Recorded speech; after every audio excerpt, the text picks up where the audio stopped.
Assalamualaikum warahmatullahi wabarakatuh. Perkenalan diri, nama saya Sabrun Katrisman. Saya adalah mahasiswa PPG tahun 2022 Universitas Islam Negeri Profesor Kiai Haji Saifuddin Jubri Purwokerto. Saya akan melaksanakan tugas mengajar sebagai tugas UKIN di SMK Muhammadiyah 1 Purbalingga. Demikianlah perkenalan dari saya. Mohon maaf atas perhatian. Terima kasih. Wassalamualaikum warahmatullahi wabarakatuh.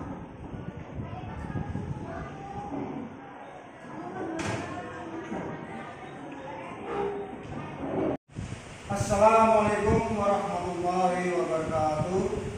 Waalaikumsalam warahmatullahi wabarakatuh. Ya, bagaimana kabar kalian hari ini?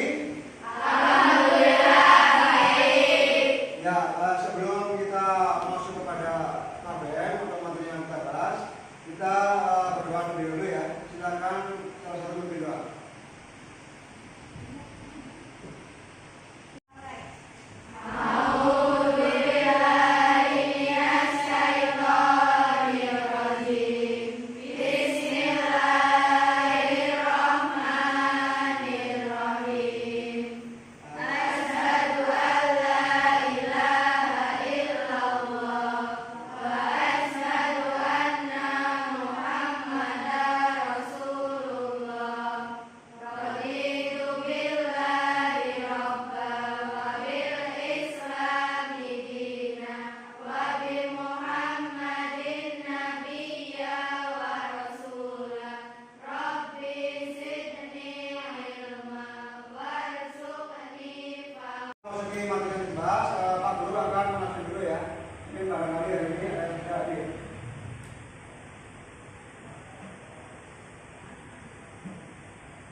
Adelia Masya Husina,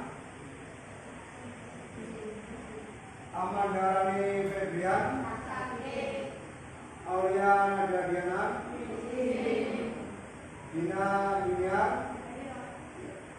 Happy Eskawati, Laila Fauzia, Laila Nur Aziza, Lian Nur Arifah, Lian Nur Salibri, Krishna Nur Faidah.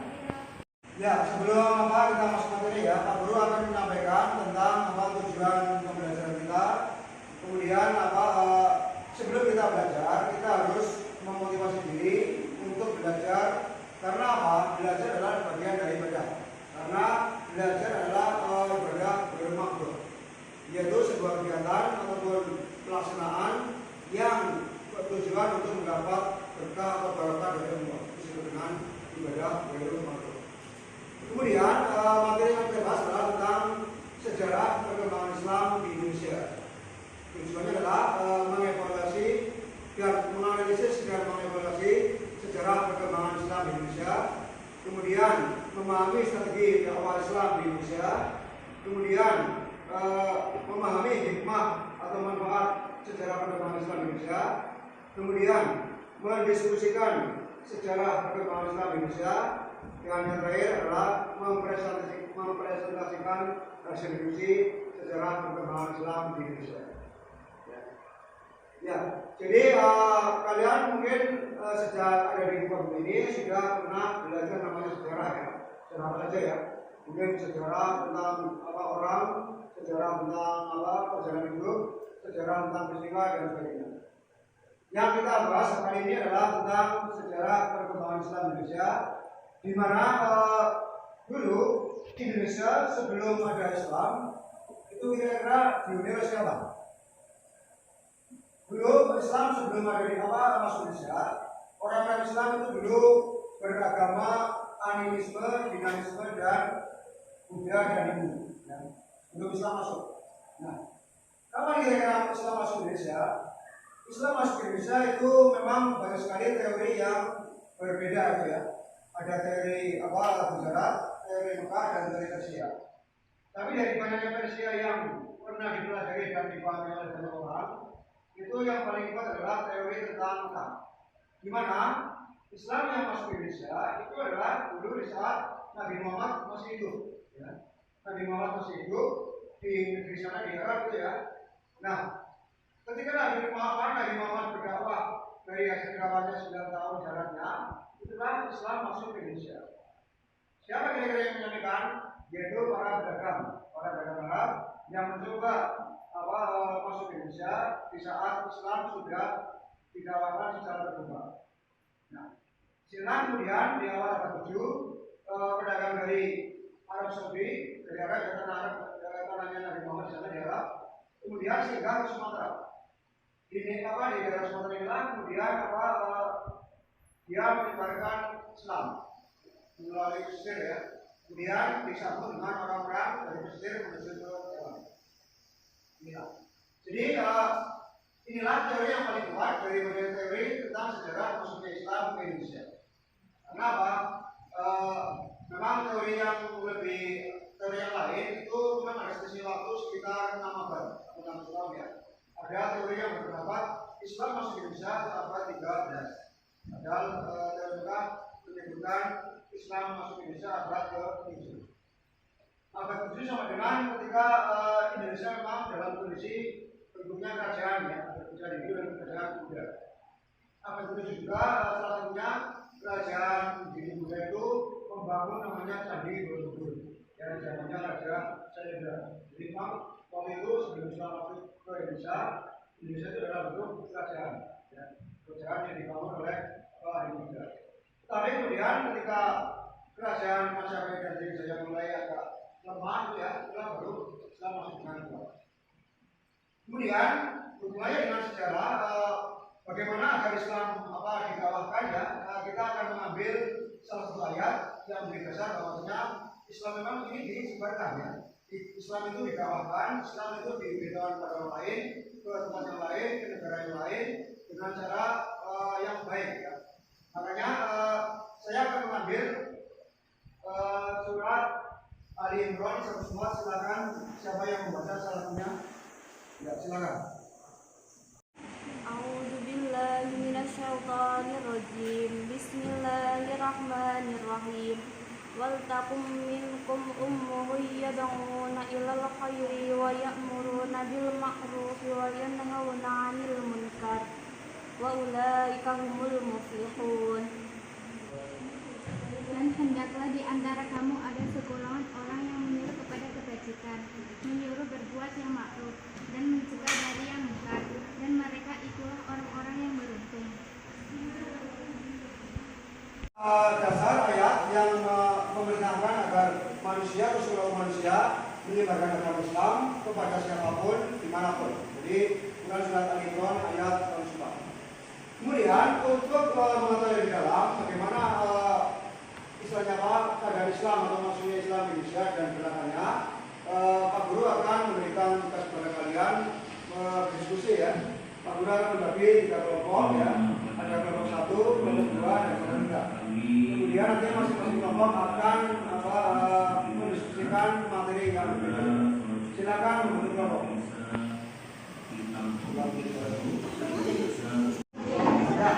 Ya, gitu.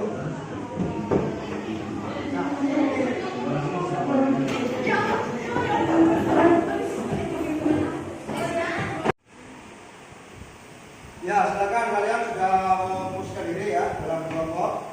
Kemudian ini adalah tugas masing-masing kelompok yang nanti akan kalian diskusikan. Untuk kelompok 1 itu mendiskusikan tentang masuknya Islam di Indonesia. Ya, silakan nanti dikerjakan sama-sama ya. Ya, ini nanti dikerjakan. Kemudian yang kelompok 2 adalah strategi dakwah Islam di Indonesia. Silakan dipegang.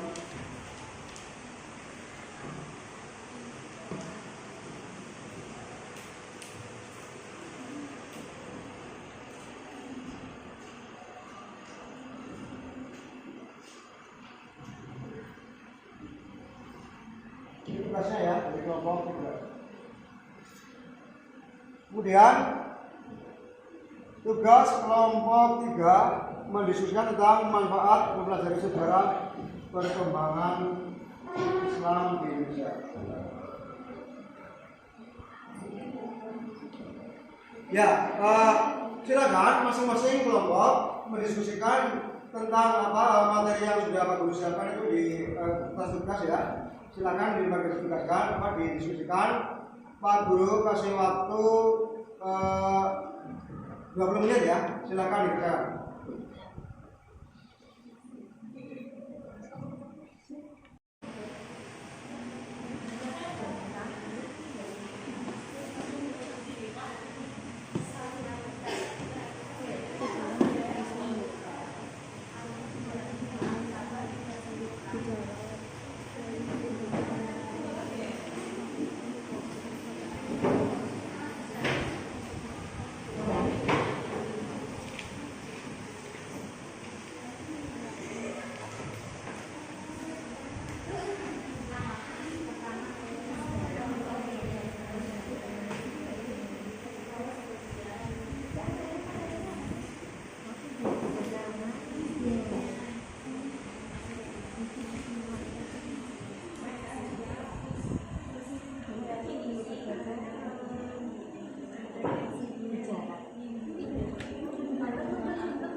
Tentang peristiwa yang dialami umat manusia di masa lalu.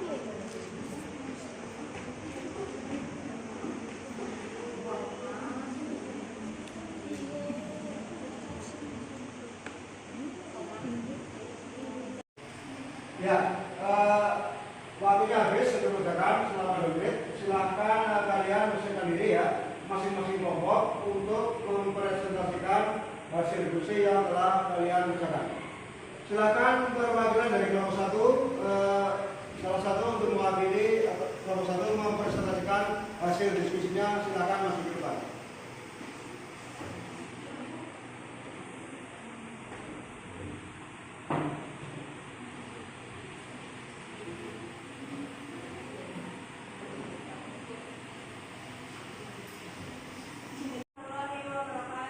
Waalaikumsalam warahmatullahi wabarakatuh.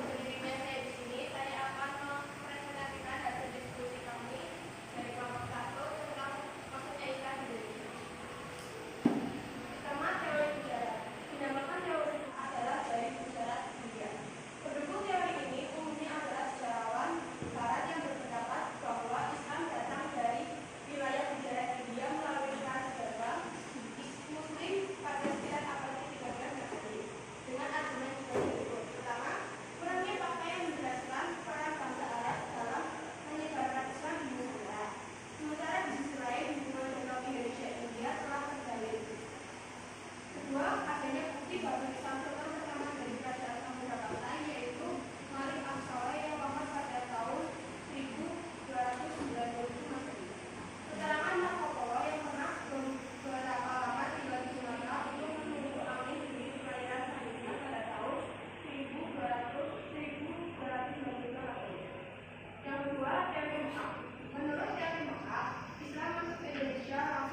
Mereka berdasarkan kepada beberapa alasan berikut. Yang pertama, penggunaan kosakata Persia dalam bahasa Indonesia. Contohnya mandiri, astana, bandar, yus, laskar, nakoda, tamasya, bisnis, alur, dan sebagainya. Yang kedua, sistem pembelajaran membaca Al-Quran yang menggunakan istilah-istilah berbahasa Persia untuk menyebut harapan dalam bahasa Arab. Contohnya Fatah Muhammad, Akmal Muhammad, dan Muhammad Muhammad. Yang ketiga, dalam sastra Islam Nusantara yang mempunyai pengaruh sastra Persia dan India dengan kata mempunyai karya-karya terjemahan berbahasa Persia seperti Kisah Ibnu Hamzah dan sekian dari kelompok kami. Mohon maaf apabila ada kekurangan kata. Saya mohon maaf. Sekian. Wassalamualaikum warahmatullahi wabarakatuh. Waalaikumsalam warahmatullahi wabarakatuh. Ya, beri aplaus kepada Bapak.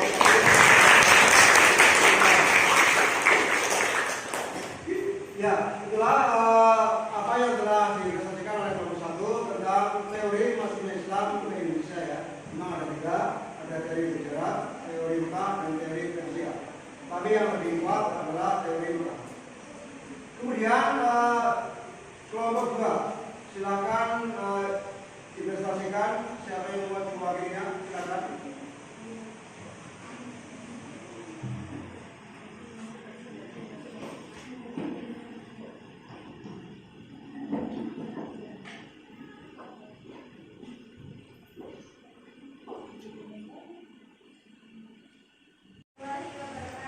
Waalaikumsalam warahmatullahi wabarakatuh. Sebelumnya dari bahasa bilang bahwa Anda tidak punya kesempatan kedua untuk membuat pesan Mekah. Seringkali pesan pertama ini datang dari kata-kata. Inilah hasil diskusi kami pada hari ini. Selamat pagi, saya Rika Anjani dari kelompok 2. Hasil diskusi kelompok 2 tentang strategi dakwah Islam di Indonesia. Yang pertama, melalui jalur perdagangan. Seperti dijelaskan sebelumnya, para dai yang membawa ajaran Islam ke Indonesia adalah para pedagang, sehingga sangat logis jika jalur perdagangan dipilih dan dimanfaatkan sebagai cara dan strategi dalam menyebarkan ajaran Islam. Aktivitas perdagangan ini banyak melibatkan bangsa-bangsa di dunia, termasuk bangsa Arab, Persia, India, Tiongkok, dan lain sebagainya. Saluran Islamisasi melalui jalur perdagangan sangat memungkinkan karena para raja dan bangsawan turut serta dalam aktivitas perdagangan tersebut. Para pedagang Muslim banyak bermukim di pesisir Pulau Jawa yang ketika itu penduduknya masih memeluk agama nenek moyang mereka. Strategi dakwah Islam di Indonesia melalui jalur perdagangan ini sudah dilakukan oleh para dai sejak abad ke-17 Masehi. Yang kedua, melalui jalur pernikahan. Jalur perdagangan yang ditempuh para dai sebagai strategi dakwah telah memposisikan mereka sebagai saudagar-saudagar kaya melebihi kaum muslimin. Kenyataan ini membuat banyak wanita pribumi yang tertarik untuk menjadi istri. Jalur perdagangan yang ditempuh para dai sebagai strategi dakwah telah memposisikan mereka sebagai saudagar-saudagar kaya melebihi kaum muslimin. Kenyataan ini membuat banyak wanita pribumi yang tertarik untuk menjadi istri-istri mereka. Akhirnya banyak wanita pribumi yang menikah dengan para saudagar kaya tersebut. Seluruh proses pernikahan dilakukan, para saudagar yang sejatinya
adalah presentasi yang telah disampaikan oleh Kelompok 2 tentang strategi dakwah Islam di Indonesia. Jadi melalui jalur perdagangan, melalui jalur pernikahan, kemudian kesenian dan sebagainya ya. Itulah jadi mengapa sampai saat ini Islam berkembang di Indonesia. Karena memang harus ada jalur-jalur yang dilewati dan digunakan. Kemudian yang terakhir adalah dari kelompok 3. Silakan perwakilan dari kelompok 3 untuk maju mempresentasikan hasil diskusinya.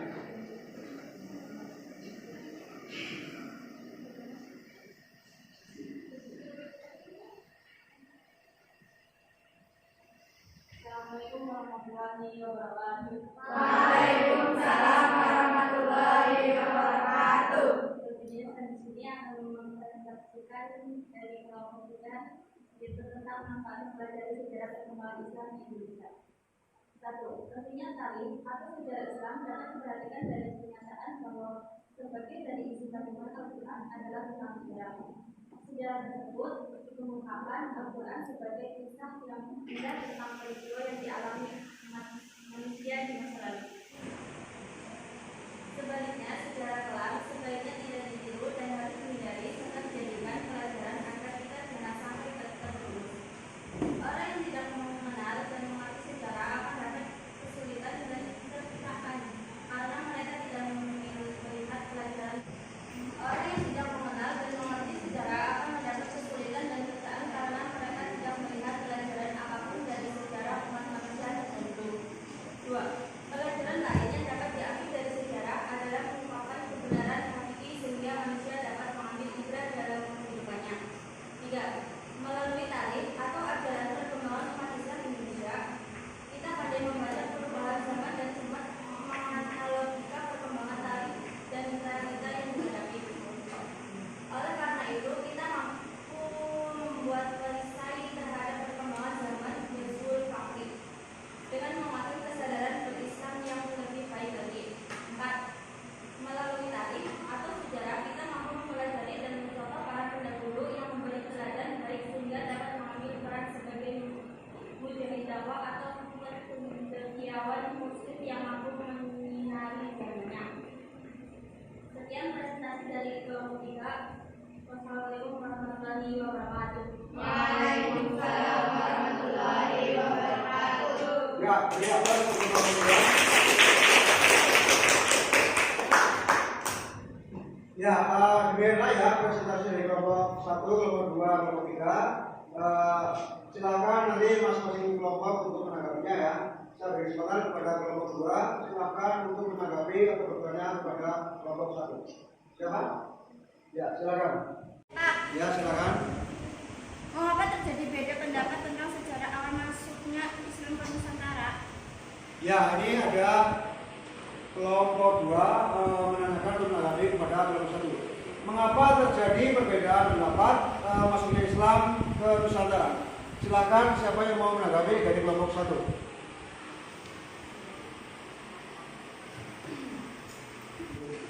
Adanya perbedaan cara pandang, alasan terjadi perbedaan pendapat tentang sejarah masuknya Islam ke Nusantara dikarenakan adanya perbedaan cara pandang.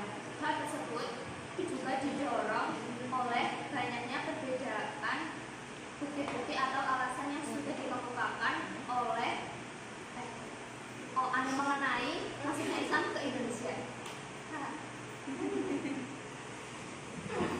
Ya, itulah tanggapan dari kelompok 1 ya tentang mengapa terjadi perbedaan pendapat. Kemudian dari kelompok 3 silakan untuk menanggapi atau menanyakan kepada kelompok 2. Silakan dari perwakilan kelompok 3 yang menanggapi semuanya, silakan.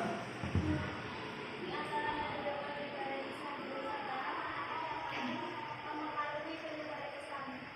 Ya, ada pertanyaan dari kelompok 3. Di antara faktor pengaruh yang sangat kuat pada Islam, manakah yang paling kuat pengaruhnya di antara pengaruh yang lain? Silakan dari kelompok 2 yang mau menanggapi. Saluran masuknya Islam di Indonesia paling efektif adalah melalui jalur perdagangan. Penyebaran Islam melalui perdagangan dianggap paling efektif. Alasannya adalah kegiatan ini melibatkan semua golongan masyarakat.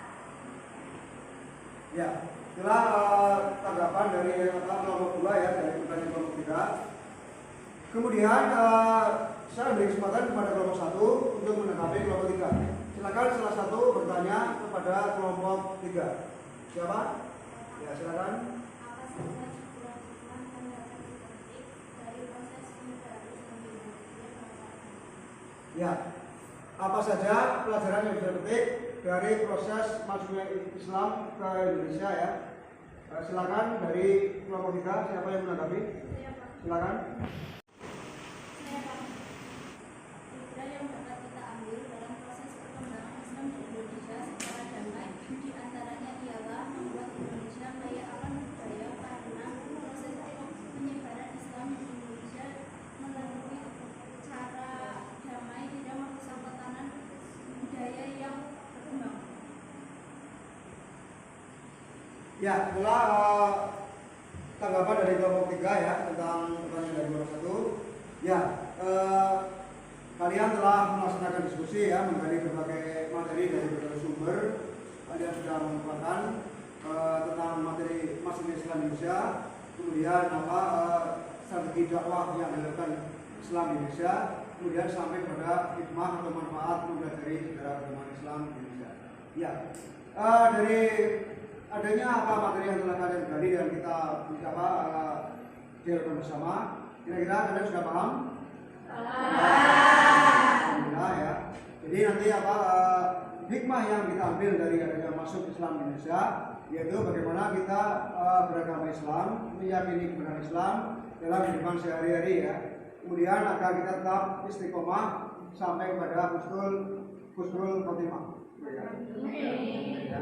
Nah, kemudian untuk tugas pertemuan berikutnya kita akan evaluasi ya menurut jalan tugas. Kemudian untuk KPM hari ini Pak Guru akhiri sampai di sini ya. Marilah kita akhiri KPM pada hari ini dengan bacaan doa kafaratul majlis.